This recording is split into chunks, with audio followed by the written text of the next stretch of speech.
다니엘 6장 1절로 28절 말씀을 가지고 주일 오후 예배를 통해서 기대하지 말고 기대하라, 기대하지 말고 기대하라 라는 제목으로 말씀 증거하겠습니다. 제목이 좀 이상하죠? 기대하지 말고 기대하라. 하나님께서 어떤 말씀 주실지 기대하고 들으시면 이해가 될 줄로 믿습니다. 오늘 본문이 무척 긴데요. 이 성경 한 장 전체를 본문으로 하는 설교는 저는 거의 해본 일이 없는데 굉장히 은혜가 되는 본문이어서 한 장 전체를 이렇게 본문으로 정했습니다. 이 본문이 또 이렇게 긴데 설교는 또 얼마나 길게 하려고 그러냐 처음부터 염려하시는 분들이 계실 것 같아서 제가 미리 말씀드리는데 예수님이 염려하지 말라고 하셨잖아요. 그죠? 염려하지 마시기 바랍니다. 길게 하라고 해도 못하니까 안심하시고. 자, 여러분 그 다니엘 다 아시죠? 교회 좀 다녔다고 하시는 분들, 교회 좀 침 좀 뱉는 분들은 이렇게 다니엘 아주 잘 아실 것입니다. 다니엘은 교회 안 다니는 사람들한테도 굉장히 유명한 사람이죠. 그래서 제가 중고등학생들한테 이렇게 물어보면 너 다니엘이 누군지 아니? 이렇게 물어보면 뭐 다니엘 헨이라느니 무슨 뭐 최다니엘 뭐 이러면서 연예인 이름을 대는데 그런 다니엘이 아니죠. 본문에 나오는 다니엘은 출신이 굉장히 뛰어난 소년이었습니다. 다니엘 1장 3절에 나오는 것 같이 왕족이나 귀족에 속한 사람이었거든요. 용모도 아주 뛰어났다고 그러는데 그런데 느부갓네살 왕의 바벨론에 의해서 전쟁 포로로 이제 끌려간 그런 상황이 된 것입니다. 다니엘이 포로로 끌려갔는데 어떤 일이 벌어졌어요? 음식을 거부하는 일이 벌어지죠. 다니엘 1장에 나오는 스토리인데요. 이게 포로 주제에 음식을 주면 이렇게 주는 대로 먹을 것이지 반찬 투정을 하는 거예요. 왕궁에서 주는 음식들이 이게 그 당시에는 이렇게 우상에게 제사를 지내고 나온 음식이라고. 그래서 이제 왕의 음식 이거는 다 제사상을 거쳐 나온 거거든요. 그러니까 이거를 자기 몸을 더럽히지 않겠다고 아무나 먹을 수 없는 왕의 음식임에도 불구하고 깨끗한 음식 먹겠다. 그러니까 음식으로 자기 자신을 더럽히지 않겠다고 했던 그런 사건이 나옵니다. 이 굉장히 중요한 메시지가 있는 인생이죠. 또 넘어가서 3장에 보면 다니엘의 친구들 얘기가 나오는데요. 왕이 금신상을 세우고 다 절하라고 그러는데 이 친구들이 절을 안 거예요. 그러니까 왕이 뚜껑이 열려가지고 왕 뚜껑이 열린 거죠. 뚜껑이 열려가지고 너네 그런 식으로 하면 풀무불에 던져버린다? 뭐 이렇게 협박하니까 뭐라 그래요? 다니엘 3장 17절과 18절에 그 말씀이 나오는데 왕이여 우리가 섬기는 하나님이 계시다면 우리를 맹렬히 타는 풀무불 가운데서도 능히 건져내시겠고 왕의 손에서도 건져내시리이다. 여러분 이게 왕이 볼 때는 왕의 입장에서 볼 때는 포로 출신인 주제에 그죠? 일개 지방 관리인밖에 안 되는 인간이 완전 간이 배 밖으로 나온 거죠. 그러면서 다니엘의 이 세 친구 사드락과 메삭과 아벳느고가 아주 유명한 고백을 합니다. 18절에 이렇게 나오죠. 그렇게 하지 아니하실지라도. 옛날 성경에 그리 아니하실지라도. 그죠? 하나님께서 그냥 풀무불에서 건져내지 아니하실지라도 왕이여 우리가 왕의 신들을 섬기지도 아니하고 왕이 세우신 금신상에 절하지도 아니할 줄을 아옵소서. 이런 담대한 인생을 살았다는 거예요. 이 회사에 다니시는 분들 많이 계시죠. 우리는 회사에 있는 상사에게도 함부로 말대답도 못하는데 그죠? 이 당시에 자기가 신이라고 믿는 생각하는 그 왕 앞에서 절대 권력자 앞에서 이런 고백을 한다는 것은 여러분 절대 쉬운 일이 아니라는 것입니다. 이 정말 목숨 걸고 하는 것이죠. 이것은 하나님을 절대적으로 신뢰하지 않으면 나올 수 없는 고백이라는 거예요. 저와 여러분이 믿음을 지키는 일에 대해서는 다니엘과 세 친구, 사드락과 메삭과 아벳느고와 같이 하나님을 절대 신뢰하는 담대한 믿음의 사람 되기를 간절히 바랍니다. 자, 이렇게 담대하게 나아갔는데 결국 어떻게 됐어요? 풀무불에 던져지죠. 근데 참 놀라운 일이 벌어집니다. 7배나 뜨거운 풀무불에 던져졌는데 이 얼마나 불이 뜨거웠는지 세 사람을 불에 던지려고 잡아가지고 가던 사람들이 다 타 죽었는데 정작 불 속에 던져진 이 세 사람은 멀쩡하게 살아나오죠. 다니엘 3장 27절에 이렇게 나옵니다. 불이 능히 그들의 몸을 해하지 못하였고 머리털도 그을리지 아니하였고 겉옷빛도 변하지 아니하였고 불탄 냄새도 없었더라. 여러분 다니엘과 그 친구들은 이런 사람이었습니다. 인생 자체가 정말 엄청난 메시지가 되는 사람들이었다는 거예요. 저와 여러분이 하나님 앞에서 정말 온전한 믿음의 사람이 되셔서 세상에 어떤 위협과 어려움과 문제가 다가와도 그것들이 감히 우리의 몸을 해하지 못하고 아멘이 나와야 되는데 머리털도 그을리게 하지 못하고 그죠?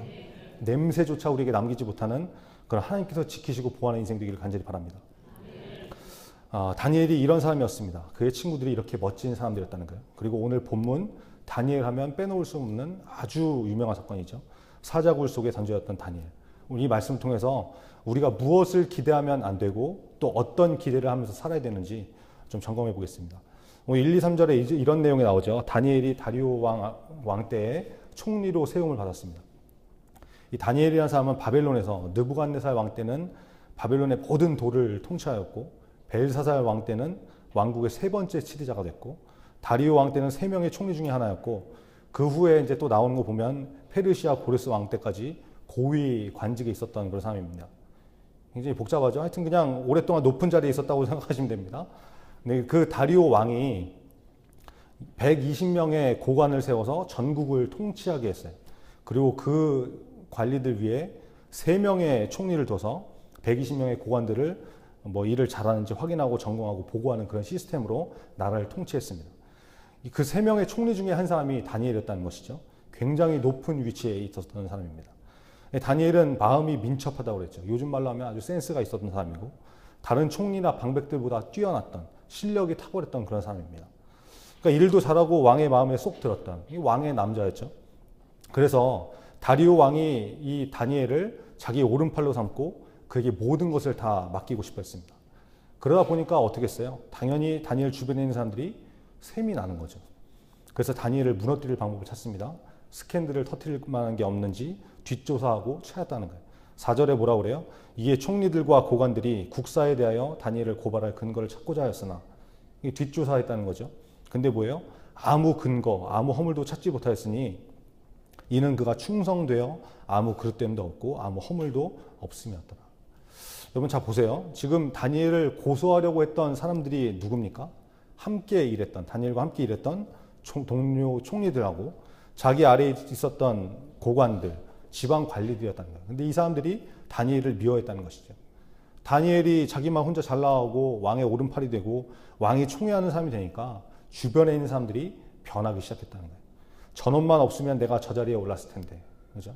저 인간만 없었으면 내가 저 인기 누렸을 텐데, 저 자식만 없었으면 내가 저 권력을 차지할 수 있었을 텐데, 이런 생각을 하면서 시기하고 질투하는, 미워하는 모습이 되었다는 것입니다. 여기서 발견할 수 있는 메시지죠. 함께 일하는 동료가 됐든지 내 아래 사람이든지 사람은 변하더라는 거예요. 그러므로 사람을 의지하고 기대해서는 안 된다는 것이죠. 여러분, 사람은 언제든지 변하게 되어 있습니다. 그것이 나쁘게 변하는 변질이냐 아니면 좋게 변화되는 변화의 차이가 있지만 사람은 다 변하게 마련이라는 거예요. 그래서 사람에게 기대하면 기대한 만큼 상처받고 또 배신당하게 되어 있습니다. 인생을 살다 보니까 꼭 뒤통수 때리는 사람이 우리 인생 가운데 나타나죠. 근데 그 뒤통수 때리는 사람은 저 멀리 있는 사람이 아니에요. 나하고 상관없는 사람, 내가 신경 쓰지 않는 사람이 아니라 가장 가까이 있고, 그죠? 가장 믿고 소중하게 여겼던 사람이 뒤통수를 때리는 것이죠.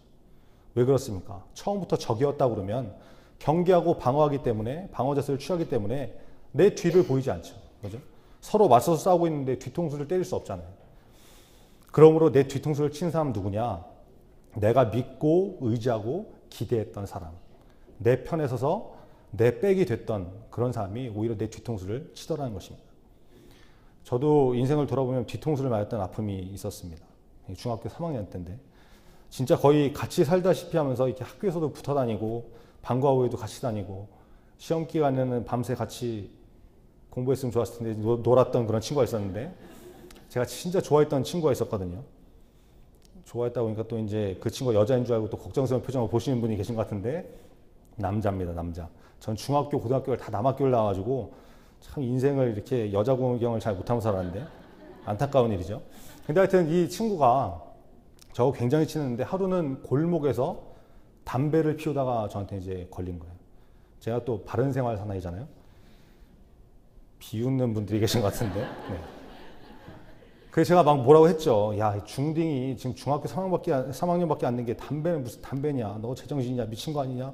커서 뭐 되려고 그러냐? 뭐 별소리를 다 했는데 그 친구도 이제 막 민망했는지 알았다고 그러면서 담배를 막 이렇게 막 끄고 이렇게 해갖고 끝났어요.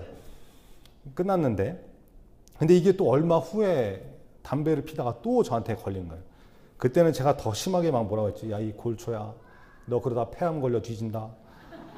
안보험부터 들어라. 뭐 사나이면은 약속을 지켜야지 어떻게 인간이 그러냐 뭐 막 이랬는데 그러니까 이 친구가 갑자기 이제 막 변하기 시작하는 거예요. 저를 막 피하고 다른 껄렁껄렁한 애들이랑 놀고 애들 선동해갖고 저를 따돌리고 이간질하고 한 번은 제가 이제 학교에 새로 산 책가방을 이렇게 가지고 왔는데 쉬는 시간에 나갔다 오니까 칼로 막 다 그어갖고 가방이 막 찢어져 있고 저도 가만히 있을 수 없죠. 그 친구가 새로 산 운동화 이렇게 딱 쓰레기통 갖다 버리고 집에 이제 울면서 슬리퍼 신고 가는 걸 이렇게 보면서 씩 웃었던 그런 기억이 있는데 저도 참 악한 것이죠. 하여튼 그때 제 인생의 처음이자 마지막으로 베스트 프렌드 베프한테 배신을 당해보고 왕따 당해보고 한동안 마음이 참 힘들었던 시기를 보낸 적이 있었거든요. 그러니까 가장 가까운 사람이 나를 배신하고 뒤통수 때리고 미워하고 그럴 수 있어요. 사람이 그런 것이죠. 이사야 2장 22절을 쉬운 성경으로 보니까 이렇게 말씀하죠. 너희는 사람을 의지하지 마라. 영어 표현을 보니까 Stop trusting in man. 믿는 것을 멈춰라. 그렇죠? 그들은 곧 꺼질 숨을 내쉬를 따름이니 능력이 얼마나 있겠는가. 이게 무슨 말입니까? 사람을 의지하고 사람에게 기대를 걸면 안 된다는 것이죠. 사람은 변하기 때문에. 그리고 우리를 도울 능력과 힘이 없기 때문에 그렇다는 거예요. 우리가 신앙생활을 하다 보면 목회자분들한테 상처를 받는 분들이 있어요. 생각보다 꽤 많이 있습니다. 그래서 실망하고 시험 들고 심지어 교회를 떠나고 막 그러거든요. 뭐 전도사가 저 따위냐, 도대체 목사님이 어떻게 그럴 수 있냐 이러면서 떠나요. 이게 참 가슴 아픈 일이죠. 근데 여러분 잊지 마셔야 될 일이 있는데요. 그게 뭐냐면 목회자도 인간이라는 것이죠. 그런 사실을 잊으시면 안 돼요. 예전에 미국에서 설문조사를 했는데요. 성직자가 갖춰야 될 가장 중요한 요건이 무엇이라고 생각하냐. 이걸 이제 설문조사를 했는데 어떤 자격과 능력이 필요하다고 생각하는가. 이런 설문이었어요. 이런 설문에 대한 성직자들의 대답은 크게 두 가지였습니다. 하나님의 말씀을 증거하는 사람이니까 탁월한 설교의 능력이 있어야 될 것이다. 그래서 설교를 잘해야 될 것이다 라는 거. 또 하나는 영적 지도자의 역할을 해야 되기 때문에 많은 성도들을 잘 이끌어 나가려면 강력한 리더십이 필요하다. 그래서 리더십이 있어야 된다. 설교력과 리더십이 있어야 된다. 이렇게 대답했는데 똑같은 설문을 성도들에게 이렇게 했더니 대답이 전혀 달랐다고 그러죠. 1위가 뭐냐? 목회자들이 진실했으면 좋겠다 였다는 거예요. 목회자가 얼마나 진실하지 못했으면 설교하는 것과 삶이 얼마나 동떨어져 있으면 말과 행동이 얼마나 다르게 보이면 그런 조사가 나왔을까? 그런 결과가 나왔을까? 참 마음이 아픈 일이죠. 저도 제 입으로 증거한 설교는 정말 어떻게 해서든지 지키려고 노력을 하거든요. 그럼에도 불구하고 설교대로 잘 살지 못할 때가 훨씬 많죠. 지난주에 제가 오후 예배 이제 참여할 때 예배가 이제 시작된 다음에 이제 들어왔어요. 이제 놀다 들어온 게 아닙니다. 점심도 못 먹고 중고등부 교사 이렇게 회의하다가 좀 늦게 끝나가지고 사무실에서 이렇게 김밥 좀 먹고 이 닫고 서둘러 올라왔는데 이미 이제 사도신경이 끝나고 예배가 시작됐더라고요. 중간에 들어오는 주제에 이제 앞으로 이렇게 나오면 구두 소리도 막 나고 막 이러니까 앞으로 나오기 좀 민망하잖아요. 그래서 저 뒤쪽에 이렇게 앉아 있었는데 근데 제가 지난번에 그 설교 중에 유두고와 록펠러 얘기하면서 예배 때 가능하면 이렇게 앞자리에 앉으셔야 된다고 말씀을 드렸잖아요. 예배에 집중되는 자리, 영적 우등생이 될 수 있는 그런 앞자리에 앉으셔야 된다고 이렇게 말씀을 드렸는데 기억이 안 나세요? 네, 또 상처가 되네요. 근데 제가 뒤에 앉아 있었으니까 근데 뒤에 앉아 있다 보니까 주변에서 이렇게 자꾸 힐끔힐끔 쳐다보시는 것 같은 거예요. 제 기분인지는 모르겠지만 느낌이 그랬어요. 마치 넌 뭐냐, 네가 앞자리 앉으라고 해놓고 넌 뒤에 앉냐, 막 정죄하는 것 같고 막 제가 눌려가지고 너무 부담이 되더라고요. 그래서 원래 찬양 이렇게 끝날 때쯤 되면 앞으로 나오려고 했는데 막 너무 부담이 돼가지고 통성기도 시작하자마자 막 앞으로 달려나왔는데 그런 작은 거라도 이렇게 지키려고 말한 것은 지키려고 애를 쓴다고요. 근데 그게 항상 지켜지는 게 아니잖아요. 때로는 애쓰고 노력하는 모습이 있어도 안 될 때가 더 많다는 거예요. 그런 부족한 모습을 보이게 되면 성도님들이 상처를 받으시는 거죠. 여러분 목회자를 인간적으로 기대하고 바라보면 기대가 무너질 수밖에 없습니다. 100% 무너지죠. 그렇죠?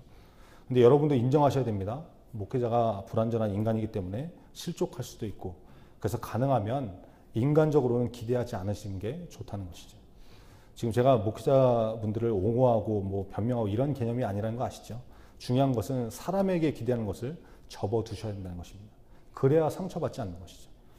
제가 지금 몇 가지 예를 들면서 인간에 대한 기대는 부작용이 있다고 지금 말씀을 드리고 있는데 여러분 다니엘을 공격하고 흠잡으려고 했던 사람들도 옆에 있던 동료들이었고 자기 수하에 있던 사람들이었습니다. 사람에게 기대할 수 없는 것이죠. 그리고 또 보세요. 정작 다니엘이 사자굴에 던져지게 되었을 때, 다니엘에게 어려움이 닥쳐왔을 때 자신을 그렇게 사랑하고 아껴주던 왕도 아무런 도움이 되지 못했다는 거예요. 이게 두 번째 메시지죠. 내 뒤에 아무리 높은 지위에 있고 힘이 있고 능력인 사람이 있어도, 빽이 있다고 해도 나를 구원하고 건져낼 수 없다는 거예요.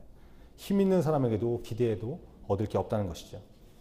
여러분, 사람들이 다니엘을 집어삼키려고 계략을 짰습니다. 왕을 꼬드겨서 30일 동안 왕 외에 어떤 신에게나 사람에게 무엇을 구하면, 기도하면 사자굴에 던져넣는 법을 만들었다는 거예요. 왕이 그 법을 좋게 여겨서 법안이 통과되어 버렸습니다. 그런데 다니엘은 사람을 의지하고 기대하는 사람이 아니었기 때문에 아무렇지도 않게 전에 하던 대로 기도를 했다는 거예요. 이게 빌미가 되어가지고 사자굴에 정말로 던져지게 되었습니다. 14절과 16절 우리 한번 같이 한번 읽어볼까요? 다시. 자, 14절부터 16절입니다. 시작. 왕이 이 말을 듣고 그로 말미암아 심히 근심하여 다니엘을 구원하려고 마음을 쓰며 그를 건져내려고 힘을 다하다가 해가 질 때에 이르렀더라. 그 무리들이 또 모여 왕에게로 나와서 왕께 말하되 왕이여 메대와 바사의 규례를 아시거니와 왕께서 세우신 금령과 법도는 고치지 못할 것이니이다 하니 이에 왕이 명령하매 다니엘을 끌어다가 사자굴에 던져넣는지라. 왕이 다니엘에게 이르되 내가 항상 섬기는 너의 하나님이 너를 구원하시리라 하니라. 아멘. 여러분, 다리오 왕은 다니엘을 굉장히 사랑하고 아꼈던 왕입니다. 그런데 다니엘이 법대로 사자굴에 던져질 상황이 되었을 때 근심하며 걱정하고 마음 써주는 것 외에는 아무것도 할 수 없었다는 거예요. 세상적으로 볼 때 다니엘에게는 이 다리오 왕은 무엇이든지 다 해줄 수 있을 것 같은 그런 사람이었습니다. 의지의 대상이 될 수도 있었고 기대의 대상이 될 수도 있었던 존재지. 그러나 다리오 왕이 해줄 수 있는 것은 아무것도 없었다는 거예요. 다니엘은 그 사실을 알았기 때문에 왕을 의지하지도 않았고 항상 섬기는 그분만 의지했는데 그분이 바로 하나님이셨다는 겁니다. 중요한 메시지입니다. 우리를 삼키려는 사자의 입에서 구원하시는 분은 하나님 한 분밖에 없다는 거예요. 어떤 목사님이 그런 말씀을 하시더라고요. 목회를 하다 보면 힘이 드는 사람을 만날 때가 있잖아요. 그러니까 돈 많은 사람이라든지 권력 있는 사람이라든지 뭔가 손에 잡히고 눈에 보이는 그런 힘을 가지고 있는 사람들, 이런 사람들을 만날 때가 있을 거 아닙니까? 그런 사람들을 만나게 되면 이상하게 그 사람이 의지가 된대요. 왠지 기대가 되고 힘이 되고 막 그러는데 마음이 그렇게 이렇게 기울면, 그 사람에게 기울면 여지없이 벌어지는 일이 있는데 그게 뭐냐면 그렇게 힘이 되고 기대가 되고 의지가 되는 사람이 갑자기 교회를 떠나버린다든지 아니면 갑자기 병들어 죽는다든지 배신해서 목사를 가장 힘들게 만드는 사람이 되더라는 것입니다. 그래서 그분이 깨달은 게 뭐냐, 사람을 의지하고 기대하면 끝이 참 지저분해지는구나, 눈에서 사라져버리는구나, 이거를 깨달았다는 거예요. 저도 그래요. 중고등부에서 한 1년 동안 이렇게 사역을 하면서 믿고 의지하던 선생님들이 있는데, 그래서 당연히 내년에도 같이 이제 교사를 할 거라고 믿었는데 교사를 안 한대요. 없어지더라고요. 네. 이러면 또 이제 남아있는 분들이 그럼 우리는 뭐냐, 나는 못 믿겠다는 건 이렇게 나오시면 곤란한데 그냥 예를 드는 거죠. 오해가 없으시기 바랍니다. 자, 여러분 눈앞에 있는 마음의 의지가 되는 사람이 혹시 있습니까? 마음에서 내려놔야 된다는 거예요. 그리고 하나님 붙드셔야 된다는 것입니다. 다니엘이 사자 굴 속에 들어갔을 때 사자의 입을 막은 것은 다리오 왕이 아니라 하나님이시라는 것을 기억해야 된다는 거예요. 그리고 그 하나님이 바로 우리의 하나님, 나의 하나님이라는 것이 성경이 말씀하고 있는 사실입니다. 다니엘이 고백합니다. 22절에 보니까 나의 하나님이, 그죠? 나의 하나님이 이미 그의 천사를 보내어 사자들의 입을 봉하셨으므로 사자들이 나를 상해하지 못하였사오니. 여러분, 하나님이 하시는 것이죠. 옆에 있는 분과 한번 이렇게 고백하시기 바랍니다. 나의 하나님이 하십니다. 하나님이 사자의 입을 봉하십니다. 네, 아멘이죠. 네, 여러분 쉬운 성경을 보니까 오늘 본문 23절에 이렇게 말씀합니다. 다리오 왕은 너무 기뻤습니다. 그는 종들에게 다니엘을 사자굴에서 꺼내라고 말했습니다. 왕의 종들이 다니엘을 꺼내보니 다니엘의 몸에는 아무런 상처도 없었습니다. 그것은 다니엘이 자기 하나님을 믿었기 때문입니다. 여러분 성경은 분명하게 말씀합니다. 다니엘이 사자굴 속에서 굶주린 사자들이 울부짖는 그곳에서 상처 하나 없이 살아나왔던 것은 바로 하나님을 믿는 믿음 때문이었다. 그렇죠? 사람 때문이 아니라 하나님 때문이었습니다. 여러분, 사람은 변합니다. 그래서 의지할, 기대할 가치가 없는 것이죠. 하나님은 변치 않으신 분입니다. 그래서 하나님을 의지해야 된다는 거예요. 여러분, 말씀을 맺으러 갑니다. 기대하지 말고 기대하라. 오늘 이 말씀의 제목은 함축된 표현의 제목입니다. 사람을 기대하지 말고 하나님만 기대해라. 표현을 조금 바꿀 수 있겠죠. 믿지 말고 믿어라. 그러면 사람을 믿지 말고 하나님만 믿어라. 의지하지 말고 의지해라. 그러면 뭐겠어요? 사람 의지하지 말고, 물질 의지하지 말고 하나님을 의지해라. 핵심은 하나입니다. 하나님이십니다. 사람을 기대하면 돌아오는 것은 상처밖에 없습니다. 그러나 하나님을 기대하면 사자의 입에서, 나를 둘러싸고 죽이려고 애워싸고 있는 그 세력들의 입에서 나를 건져내고 구원하십니다. 여러분, 그 하나님만 붙드시기 바랍니다. 다니엘의 믿음의 원동력이었던 기도가 있죠. 하루 3번 예루살렘을 향해서 무릎 꿇고 기도했던 것처럼 여러분도 같이 기도하셨으면 좋겠습니다. 예루살렘이 어딘지 헷갈리니까 우리의 영적 예루살렘인 송탄 영광교회를 향해서 여러분 무릎 꿇고 기도하셨으면 좋겠습니다. 아침에 일어나서 기도하시고, 집에서 외출할 때나 밖에서 돌아오셨을 때 기도하시고, 잠들기 전에 기도하시면 하루에 3번은 충분히 기도할 수 있습니다. 하루 3번 기도한 다니엘의 기도를 우리의 기도, 나의 기도로 만드셨으면 좋겠습니다. 그래서 하나님 한 분만 기대하는 그런 인생이 되는 저와 여러분 되기를 간절히 바랍니다. 기도하겠습니다. 높은 사람들에게 의지하지 마십시오. 죽을 운명의 사람들을 의지하지 마십시오. 그들은 사람을 구원할 수 없습니다. 영혼이 떠날 때 그들은 흙으로 돌아갑니다. 바로 그날에 그들이 세웠던 계획은 쓸모없게 됩니다. 쉬운 성경 시편 146편 3절과 4절 말씀입니다. 아버지 하나님, 오늘 말씀을 통해서 하나님만 기대했던 다니엘을 바라봅니다. 다니엘은 동료를 의지하지도 않았고 아랫 사람들을 힘으로 삼지도 않았으며 힘과 능력이 있어 보이는 왕도 붙들지 않았습니다. 항상 섬기는 하나님, 능히 극렬한 풀무불에서 건지시며 굶주린 사자 입을 막아 구원하시는 그 하나님만 믿고 신뢰하고 기대하겠습니다. 하나님, 내가 그런 사람 되게 하여 주시옵소서. 하나님 한 분만 기대하며 이 세상을 이기며 나가는 믿음의 사람 되게 하여 주옵소서. 그래서 다니엘이 다리오 왕의 시대와 바사 사람 고레스 왕의 시대에 형통하였더라, 이 말씀이, 이런 형통의 축복이 우리 인생 가운데 이루어지는 우리 모두가 되게 하여 주시옵소서. 예수님의 이름으로 기도합니다. 아멘.